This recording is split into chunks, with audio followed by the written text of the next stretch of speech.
I'm going to be showing you how to add about section on Etsy. So it's really easy, so let's get right into it. So on how to add about section on Etsy shop, the first thing you need to do is open Shop Manager.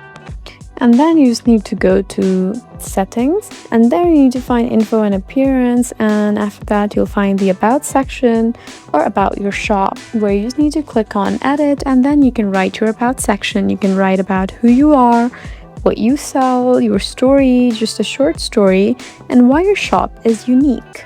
You also need to add photos. It's optional but powerful. You can add or upload your workspace, your product creation process, or your example products. This builds trust. You can also then save changes and click on save, and your about section is now live. Some of the pro tips is that you need to keep it short. 4 to 6 lines is enough. You need to focus on trust. Buyers want to know you are real, your products are quality, and you need to add personality.